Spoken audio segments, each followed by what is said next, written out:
Well, as you just heard, I'm Sue Brooks. I work for the Associated Press here in London, where the AP's video operation is headquartered.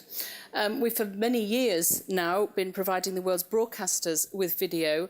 It's raw, we call it newsroom ready, and that means they take it and they repurpose it to suit their own editorial agenda and their own editorial tone. But as everybody in this room knows, broadcasters don't own video anymore. And we wanted to find out how new video consumers are using the medium, how they're viewing it, both literally viewing it and figuratively. So we looked for some research, but hey, you know, it's also new and changing all the time. There wasn't any research. So we commissioned Deloitte to do some for us. You're going to see it for the very first time today, so it is literally a world exclusive. Matthew Guest and Paul Lee, both here, they're going to introduce their findings now. I'll then do a recap at the end, and if there's time, we'll take any questions after that. But first, to set the scene, here's a very short video.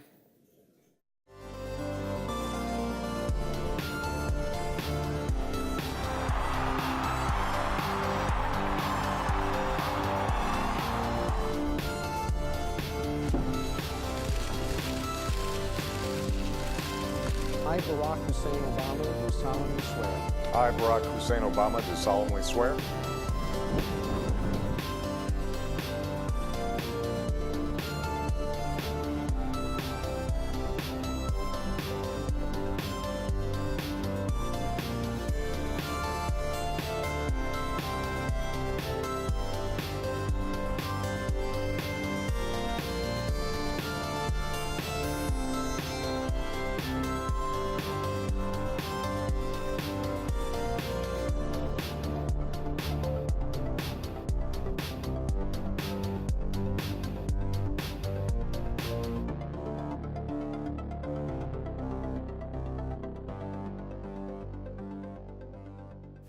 Sue, for the introduction, and thank you very much to all of you for your time and to the invitation to speak at this. As Sue mentioned, we're going to be talking about some of the research which we've done around online video news. You know, we're delighted to be premiering this research at this event over here. Now, the title of the research we came up with is called White Smoke, the New Area for Video News. And you, all being a very informed audience, will know exactly, when you look at that image, what that relates to. So the election of the recent Pope. Now, just to give you an idea of how well management consultants work, I was asking some of my colleagues, what do you think this image is? Trying to see how evocative this would be. And the responses were, is that about pollution? Or is it about industrialisation in the north? Now, the thing about this event here, what really struck me about this event was when you think about news now, news can be, per the video montage just shown, multiple different formats. You have a choice. So when it came to this story, you could have text, you could have images, you could have news, you could have video. And you could have multiple different formats. If you think back to 10 years ago, you think back to some of the big stories then, you think a bit further than 10 years to 9/11, then you know, that was very much a text, online or in print, plus TV event. So at that time, and until quite recently, when you had a big story, as soon as it became really big, as soon as people went online, what they would have to do, if you're a provider, is switch off the video because the networks couldn't cope. But with every year, broadband gets faster. The reach of devices gets bigger. The cost of devices goes down. So it's very, very much a plural environment in which we're working, which is why we wanted to really understand the current state of video news. And our overall conclusion is, you know, when it comes to video news, it is not something which is owned solely by television. Television still dominates in that space, but it doesn't have a monopoly on that space anymore. So what I'm going to talk about this morning, along with my colleague Matt, is 4 of the elements around the research that we saw, and there is a report which you can download, which has got some more of the research, and if you want to know more of the cuts around this, we'd be happy to share this with you. So what we were looking at was the overall shape of the online video news consumer, how it varies by age group, and we looked at this initially in the UK, Spain and Germany, and latterly we'll be doing this later in the year, looking at Southeast Asia, looking at Korea, Japan, and a few other countries there. And also we've looked at how news engages particularly online with younger age groups, so groups which traditionally have not engaged that much with news. Looked at also routes to market for stories, and then finally we're looking at monetization, which is absolutely vital given the cost of creating quality news. Now, in terms of overall headlines, I think what's very reassuring is that wherever people have devices, people demand news. So when you look at some of these charts over here, you may think, oh, demand on tablets is relatively low. That just reflects low current penetration of tablets. And it's also worth remembering that the tablet form factor is just 3 years old.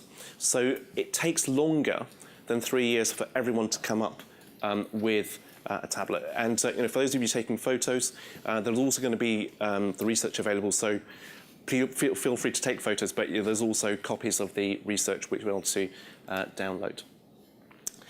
And when it comes to other aspects of how big is video within online, so the great thing looking at all countries is that everybody wants to consume news. That's 100%. And when it comes to online, basically if people are online, they want to have news as part of their online consumption. So news is almost a human trait. The interest in news, whether it's serious, whether it's frivolous, whether it's sports related, but the demand for news is innate within us. And then when it comes to video, so what we're seeing at the moment is in some countries, the majority of people who go onto online news want to have video as well. We expect that proportion will rise along with penetration of devices, along with broadband speeds, etc. So the key thing to take away from this slide, I would say, is firstly that video is integral to online news. And secondly, for those who are more enthusiastic or more passionate consumers of news, then video is even more important. So those people who really care about news over-index on the desire for video to be part of that experience. Now, in terms of what genres demand video most online. So this is looking at the kind of genres that people consume, amongst those who consume online video. And so what comes out most strongly is national, world and regional news. You can see some variations there by country, but basically that's the biggest amount. Strange or quirky news comes in at number 4. We suspect it may actually be a bit higher than that. When you ask people generally about what genres they consume, they tend to deflate the more trivial genres, and they tend to claim on things like news. So it's a bit like asking people, do you watch X Factor? And they will say no, but when you actually look at the consumption figures on TV, they're higher. But basically, for most genres, there is a good interest in video, and the most popular genres, so the areas that people most relate to across all media, are those which have the highest demand for them. And in terms of why is it that people want to have video within their news? And initially, what I was expecting when we were doing the research, when we were writing the questions, was that what people will want video for was to be able to consume news quickly. So when you think about news bulletins on TV, one reason why people consume news bulletins is because it's a quick way to get an update on the news for the day. It's efficient. It's a news bulletin for the lazy. But when it comes to online news, what video's role is to give a story profundity, to give it depth, to give it more colour. It completes the picture. And, the old age-old expression goes that a picture relays 1,000 words. And when it comes to video, it's multiples of that. And when I think about news capture today, it's very quick. You want to get the story out very quickly. And one of the quickest ways of portraying a picture an image, a story, is by providing video for that. And in terms of the importance of video and the way in which people relate to it, it indexes slightly higher amongst younger age groups, and Matt will talk about that a bit more. And it also indexes a little bit higher between males and females. Generally, that reflects greater adoption of technology amongst males than females. So if you look at, say, smartphone consumption, it is greatest amongst males and younger age groups as well. So it's related to the technology that people have, as opposed to males having an innately greater interest in having video news. And in terms of breaking stories, here what you can see is quite a mixed picture according to the kind of media that people tend to consume. So generally for television, say for a lot of Western European countries, average consumption is about 4 hours per day, and it's higher amongst older age groups, younger amongst younger age groups. So older people tend to be watching more television, and that's often where the story will break. It's probably because they're consuming on television at that time, so that makes perfect sense. And then when it comes to the younger age group, they're more likely to be online for various reasons, but that's where they're consuming, that's where they're seeing the breaking stories. And for one age group, so the 25 to 34-year-olds, the predominant area where they are receiving breaking stories is online. Now I'm going to hand over to my colleague Matt for the next two sections, and I'll come back to look at the important area of monetization. And just before you ask, those aren't my kids, because AP won't pay the royalty. Thanks, Paul. So, one of the focal areas within our study was about the younger audience. And clearly that's because kids are the future, but also because it's one thing we hear a lot from our clients, that engaging younger audiences is a significant struggle. And obviously, over time, as that younger audience becomes older, they will become a more key part of consumption in the sector. It is true from the work we've done that younger people, 16 to 24-year-olds, are less engaged with the news than others. In fact, the average 16 to 24-year-old consumes about 55 minutes of news of all forms a day. That's versus 75 minutes a day for the most engaged group, which is the over 65s. There is, however, evidence within the work we've done, and I'll show you some of that in a minute, to suggest that relatively low engagement is more to do with the way that news is supplied to them than a disinterest in news per se. I mean, for example, younger people are much more likely to consume online video news than the average. 2/3 of them do so on a weekly basis, and more than 40%, and they watch more than 40%. They watch 40% more videos when they visit a website than the average. Another feature of younger people's consumption is mobile. Part of the reason for that is that mobile devices are more likely to be owned by an individual in that age category. They're less likely to be shared amongst family ownership. And actually, as the chart shows, you can see that the 16 to 34-year-old age bracket is twice as likely to use a mobile phone or smartphone to access news than the average. It's not behaviour that's exclusive to news. We see it across all types of media content. Because of the slant towards connected devices, the 16 to 24-year-olds are also the highest users of online video news, as I've said. Within the survey group, they accounted for 20% or more of the total consumption of that. And more than 50% watch 2 to 3 times a week. Preference for video is also exhibited in their insistence that video is an essential part of a good news website or application. 70% of 16 to 24-year-olds, which is on the right of the chart, said that it's an essential part. 40% of respondents on average across all groups said that. So it's clearly more important to those people. And similarly, they perceive on the left chart that they would rather click to a website that they know has video about what the story they're looking for than one that does not. Another thing we looked at was preferences around interactivity and social behaviour. It won't come as an enormous surprise to you that younger people index higher when it comes to their use of social features. The sort of the lines on the chart show where the average is for use of features.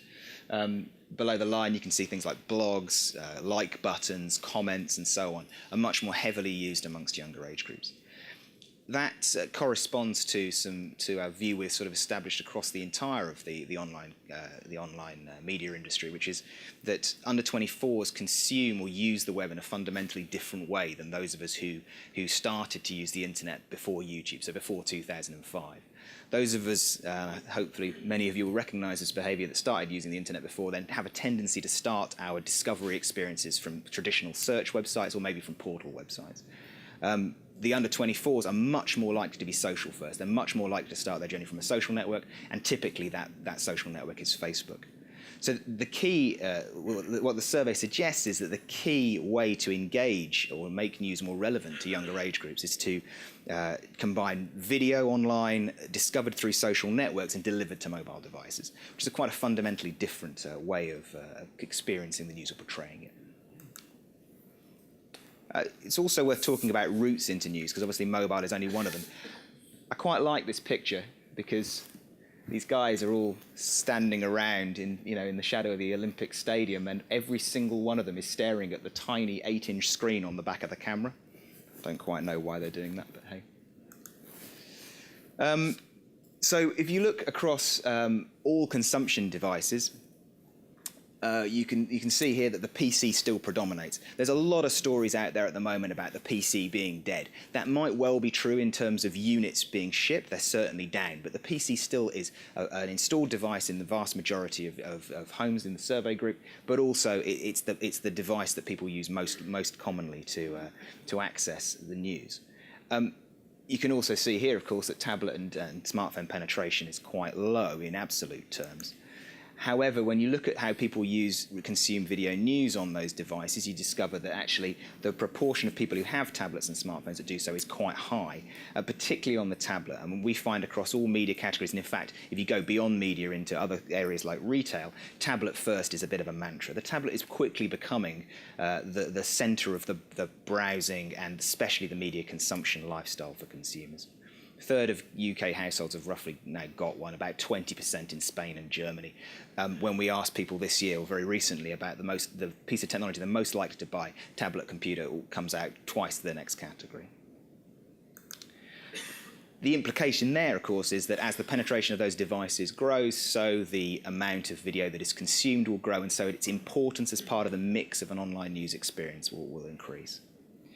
So needless to say in that regard that video is a very important part of the choices consumers make when they look to go and consume news online.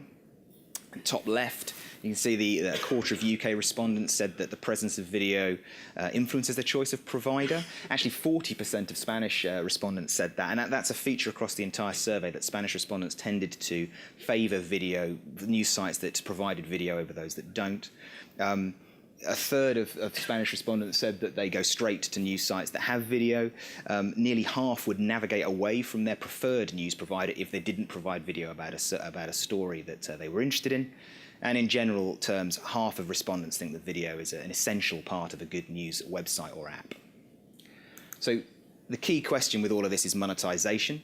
Our estimate is that in the 3 countries we surveyed, the value of the video news online market's about between $250 million and $300 million. But Paul's now going to talk a little bit about the specifics of that.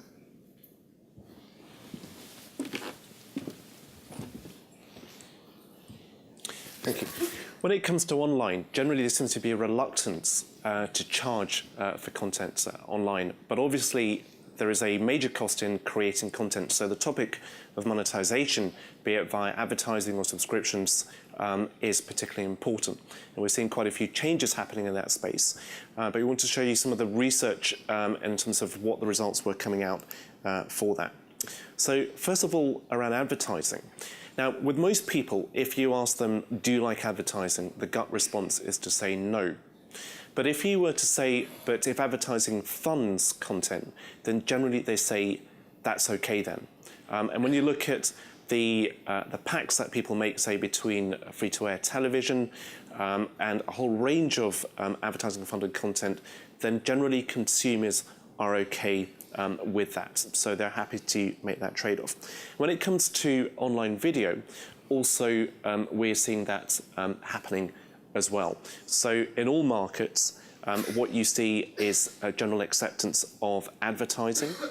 But also what we would say, what we'd note is that amongst younger age groups, their acceptance of advertising tends to be greater than the average. And that's across multiple media, not just for online video, but also it's something which comes out in every survey we do around TV advertising in every market. So the younger age groups who tend to have the higher CPMs tend to be those most open to having good advertising.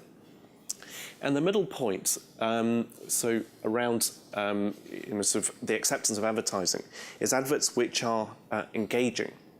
And I think it's always easy to forget how entertaining and how engaging and how memorable adverts can be.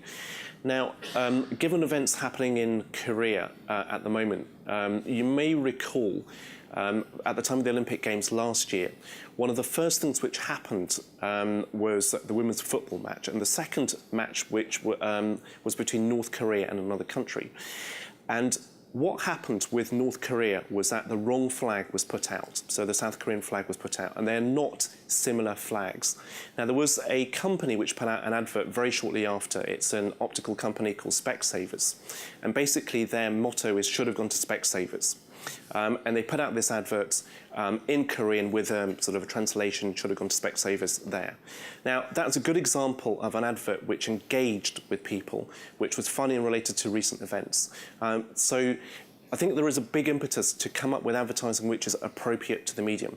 And also one other thing we'd say around 30-second ads, do they work online? It is going to be hard to do so, but 5-second ads can have just as much impact. So the key message from this is advertising is something which is acceptable if there is a trade-off. And as you get better and better quality video, the acceptance of advertising is likely to grow because the impact of it, the entertainment of it, is likely to improve over time. And in terms of monetization via subscriptions, so one of the questions we were asking was, to what extent do you expect to have video? And for paid-for apps, you can see a significant proportion of those who are looking to pay for apps expect to have video there as well. And we'd expect that proportion to rise over time. So if you're looking to go to a paywall model, then one of the things to almost write into your deliverable is going to be video, and the quality of the video must be commensurate with your offer. And again, looking at the differences by age group, it's the younger age groups which are those which have the highest expectation of video in paid-for apps.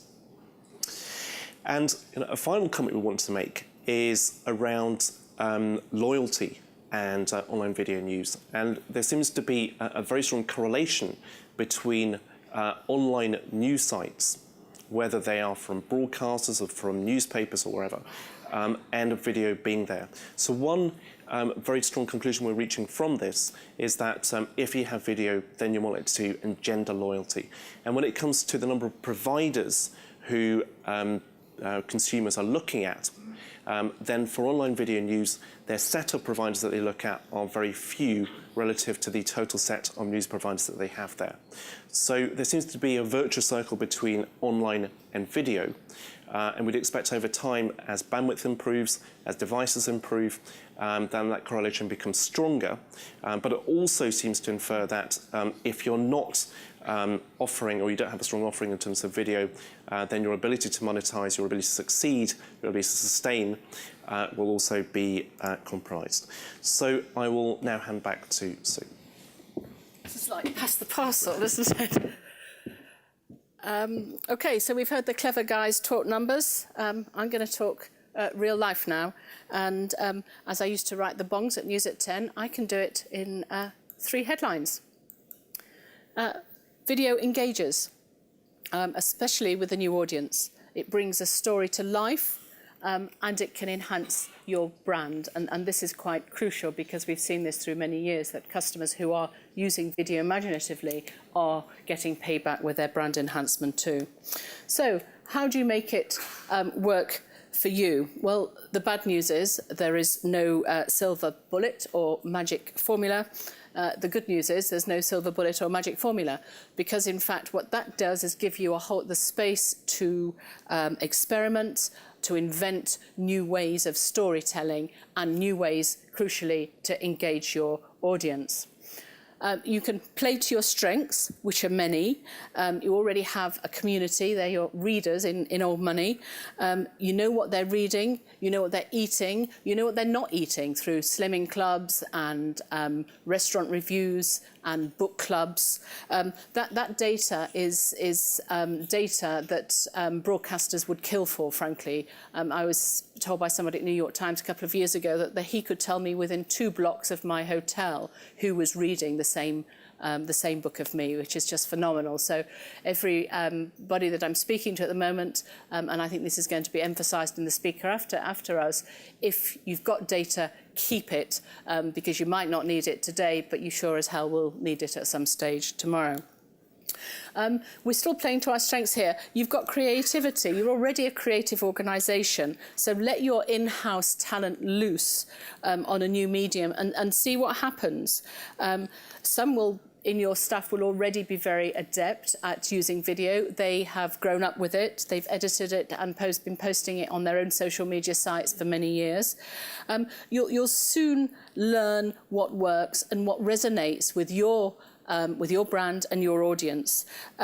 Don't, I would suggest, be fooled into doing video for video's sake. I think less is more, and a small amount of video done very well is probably better than slapping enough everything up there to see what sticks.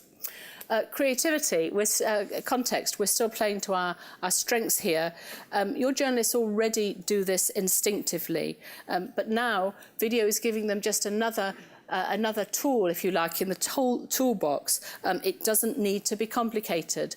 Baby steps work really well. A video of the meal that your restaurant reviewer is eating.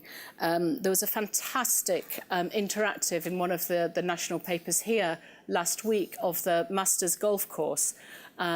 It was very clever, and then over every hole they had the golf correspondent talking about the vagaries of the hole, the problems that the golfers would encounter with playing that hole. You just hovered across the interactive and then the video popped up. It was really simple video, nothing complicated at all, straight piece to camera interview, but it really, really was effective. What works? Well, I'm going to show you a few examples now about how video is being used effectively by newspapers around the world.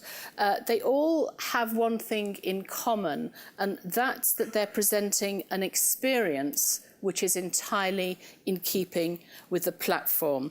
That they're not trying to beat the broadcasters at their own game. That's frankly not a game that but the richest and most established news brands will win. What they're doing, though, is reinventing the playing field and using the best, taking the best from the broadcast world and adding it into the best of the experience that you get from viewing news on tablet or online and moulding it together to reinvent the genre. And it's working, I think, very well. Here's Build. I don't think, can you hear me if I turn and look this way? This was the Pope. They have live coverage of the new Pope being installed there, but they're getting context here from one of the correspondents. So one of the correspondents, the Build correspondents who readers already know and trust, is giving context. So it's the best of both worlds. You can see the live going on and get the context from the correspondent, although I do understand actually he's talking about having his breakfast there, so quite what context that adds, I'm not too sure, but you get the idea. Here's the Huffington Post, and they've done something very similar. Again, this is a live stream of the president being inaugurated, and at the same time, the viewers are being asked to comment and react to the action that they can see live. And again, this is really fantastic because it means that people able to comment are part of the action. They feel that they're actually involved, and it's very interactive and very evocative, and you can see from some of the comments works very well because they go away thinking that they are involved, and feedback from that kind of experience has been really positive. Just quickly, I didn't know you were going to talk about Specsavers. They're clearly having a good day here. This is something the Daily Telegraph do, and it's just an imaginative ad way that they're monetizing their video. It almost looks like sponsorship, but you can see, in fact, it's an ad. It's called In Skin, and it's working. You're seeing more and more organizations using that at the moment, but it seems to be working very well. Now, bigger brands like the Washington Post, the Wall Street Journal, the New York Times now have video infrastructures to rival small TV stations. They're kind of settling for a hybrid approach, which is a kind of linear TV type experience at set times of the day, but deconstructed to create a kind of self-serve environment as well. In fact, I was speaking to somebody from the Washington Post last night, and he says what seems to be working best for them at the moment is they post all the individual items of their newscast that might be happening at 6 in the evening. It's called The Fold. It's actually very good. But they post the individual items throughout the day and then bring them all together at the end of the day for the kind of linear show, if you like, which is the exact reverse of how broadcasters view it. But again, it's working very well for them. And the New York Times Timescast is in a similar kind of vein that you can go and search and pick and choose for what you want. But you don't need to invest millions in a TV studio and auto cue and goodness knows what else. You could be taking baby steps right now to get your teams using video today, tomorrow. Just 3 things that I would suggest you need to know. First of all, it ain't rocket science. You don't be scared. Focus on a few clips, a few pieces of video that enhance your storytelling and enhance your brand and are in tune with your audience. Video with everything, as I said, is not necessary or indeed desirable. Be agile, and we heard this a lot yesterday, I know. Embrace failure. Even Steve Jobs had his bad days. The digital landscape changes really quickly, so be prepared to change directions and tactics as you go. We've got a mantra that is fail fast and fail cheap. So before investing lots and lots of money in the cameras and the studios, ask your star correspondent to record his blog, or get your crossword compiler to do a daily hint and record that and post that. It might resonate, it might not. But if it doesn't work, hey, so what? If it does work and you hit upon a star, then that's fantastic. And you will learn very quickly from the data that you're getting back what's working, what's not. And by taking baby steps, you can afford to fail. I fail fast, fail cheap, but in fact, Matt said, well, it sure beats failing slow and expensively, which is very true. And also, the medium is very much in tune with that. You can experiment, and it's very hard for organisations like ours, which are absolutely dependent on operational excellence, to get their head around the fact that you can try something, you can do these 2-week sprints, and if it doesn't work, forget it, let's start again.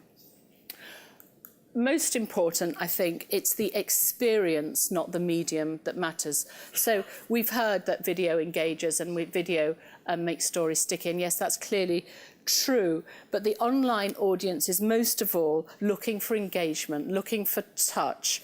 The research tells us that the video gives us these things, but so do other medium, other things as well. So look at this. This is from the British Broadcasting Corporation. It was hugely popular last week and the week before. It was a class survey. It would be popular because, of course, we Brits are all utterly obsessed with class.